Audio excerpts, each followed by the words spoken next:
This is the best version of the Lexus TX they make. And in this video, I'm gonna tell you all about it. Hey, it's Tim, Pickup Truck Plus SUV Talk. Yeah, this is the coolest one they have. Let's get to it right now. Okay, what is it?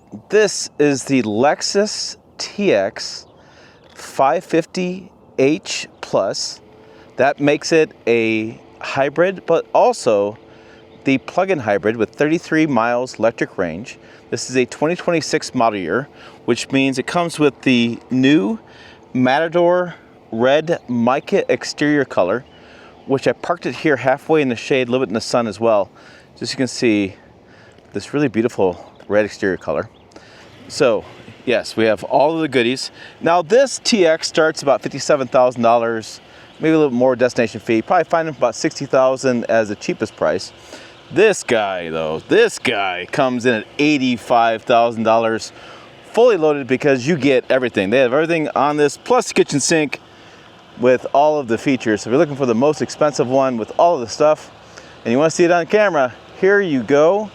I have it for you right here. Now this one does come with the optional sunroof as well. We'll look at that in just a second. I have the roof rails installed there too. And we have these really nice wheels on this. I'm seeing if they tell me what the wheels are here on the paperwork I have. 22-inch alloy wheels, body color matched door handles, body color matched with the top of the mirror caps. A little bit of chrome because we got a little luxury there, just a little bit. And then we'll come around the rear and wrap it off with a really nice rear end design. So this is something that Lexus dealers have been asking for years. A unibody 3-row SUV. This is basically the Lexus version of the Toyota Grand Highlander, which has been a really hot seller for them. I remember going to the Grand Highlander first drive event and they were telling me, oh no, the Highlander, the 2-row Highlander will still sell really well. And no, it hasn't. They've reduced production of the 2-row Highlander and increased production of the Grand Highlander. Why? Why not? A couple $1,000s more and you have a real usable 3rd row space. And if you haven't seen this, let me pop it open here in the section here and I will fold up this. Oh no, it's got the, okay, here we go. I got my demonstration all set up here. So we have 50-50 3rd row seats. I got them split for you. So this 3rd row seat's got a nice, like, suave, I forget what they call this material, but a nice material here. Little ventilation here, it feels like. This isn't a ventilated seat, but that's the kind of material. Nice soft touch here. We have some cup holders here. We have a nice grab handle here. So really good grab handle, really nice to grab there. And we have a foot step in there. So easy for even grandparents to grab that. Good foot placement there getting in. And then this seat, you can come all the way forward, has a push button here that allows that to move forward for you. So that's that push button there, okay? And then we have this item here, which goes in the center console that actually comes out. So if you're at, say, a park like I'm at, and you want a drink holder on the ground, you can take that with you. Oh, that's a clever little thing. And then it attaches to the center here. So if you want to take it out and have kids run through the middle or something, you can do that too. And then these are captain's chairs in the center row. This comes down, armrest there, okay? And let's say you don't want to do that. You don't want to have anybody as far as 3rd row, just want 2nd row set up. Then we come around to that side. We can see the massive amount of cargo space you have here. 3rd row when you want it, as far as seats up. Cargo area when you don't. Powered seats here. And I have powered seat buttons, by the way, on this side too. I can adjust right here as well. And then I can come over here and have a big opening here I can for as far as lift gate. Big opening, big amount of bags and golf clubs and stuff go back in here. And I have a power plug back here too. A real power plug. And then this is the cable for plugging in at your house, or you can have your own cable set up for charging the battery only. And then come over here And then this is your second row seat.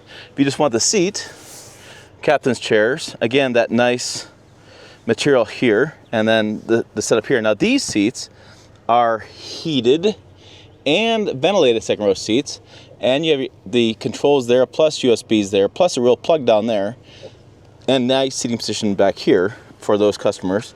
And then there's that optional moonroof that comes all the way to the back. That's not in all the models, but in this case, this model I'm reviewing has this. So not in all Lexus TXs, but this one has. And then on the door, you have nice materials here, as the Lexus is. And then we have these door handles unique. You push to exit, double pull if you need to get out. The idea here is this is for, like, say if somebody's riding a bike next to you, somebody's in a, pedestrians, whatever. You don't want to have this door go fly open and cause an accident. So they actually have a sensor in the mirror that stops it from happening. So this prevents that. And so if you need to in an emergency, you can double pull to get out, but it's actually going to stop you. So he's going by. And then we have the screen to make even more luxurious second row seating. So let's hop in the first row and I'll show you more about that, and then we'll go for a drive. Behind the wheel, I have pretty good visibility outside the cabin, right? So I can see around me. Some styling that continues from the door panels along the dash. I have the screen that's pretty well integrated into this design with the dash. Digital display. It doesn't stand out like it's an iPad added on, which people don't like, and I agree. The start button, HVAC controls. I have the wireless charger down there. The vents here, some additional chargers. The Prius style shifter. I have the cup holders. Some storage. Here is our digital display. This is for some driver assistance features, advanced driver assistance features, the controls for cruise control. There's some additional buttons there. The window controls, and then you can see that styling goes around there as well. One of the things that is interesting with this is I'll drive forward for just a minute, and then I'll back up and try to show it to you best I can on this camera. I may have to switch cameras, but it's got an invisible mode when you back up. So I'll shift and forward. It's a Prius style shifter. Let's see if this camera does it. And when I go backwards, it does invisible mode. So it records what was you drove underneath of you, and it does an image of it, and so the vehicle turns invisible.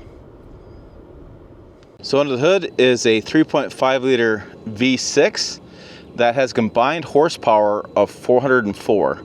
You do that because you combine the battery output with the engine output to get a total horsepower number.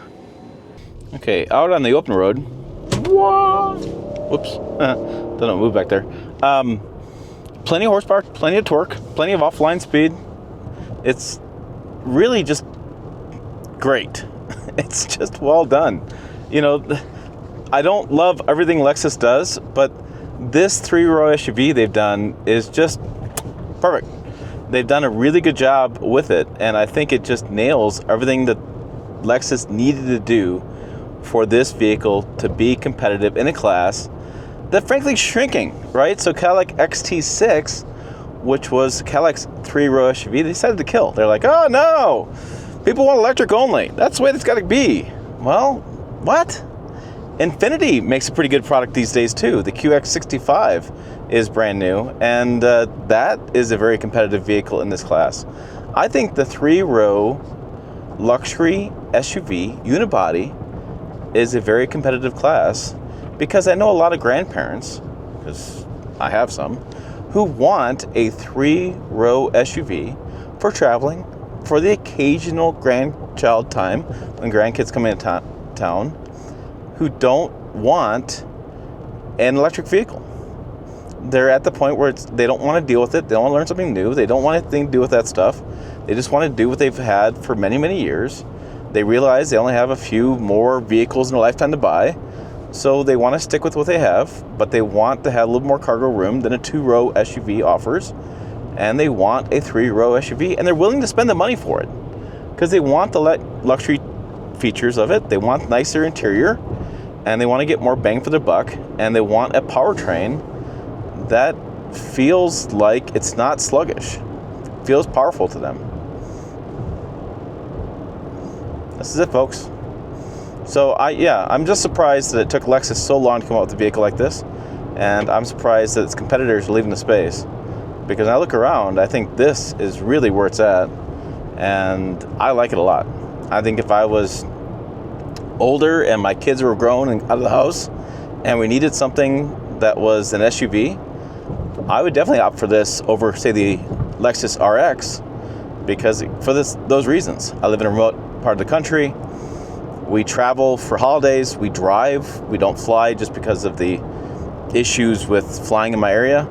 And we'd want something to be able to travel with, have occasional grandkids with, and just don't want to deal with any sort of concerns with storage. And this fits in our garage. So yeah, it makes a lot of sense to buy this over the body on frame, like the Lexus LX, which is fine, but it's just a little bit rougher ride, a little bit worse fuel economy. What am I averaging? Almost 30 miles per gallon. I would rather take that over something that uses a lot more fuel, especially in today's gas prices. So that's my thoughts on the Lexus TX. I don't know that I would do the plug-in hybrid version, because 33 miles of range for us is not a big deal. I think their hybrid itself is a really good choice. So I'd probably shop around on powertrains, probably shop around on trim levels depending on what I need for features. But definitely a 3-row unibody Lexus would be on my list. What do you guys think? If you comment down below, be curious. Check out other videos on the channel up over here. Website down below as well, pickuptrucktalk.com. As always, thanks for watching. I will see you down the road.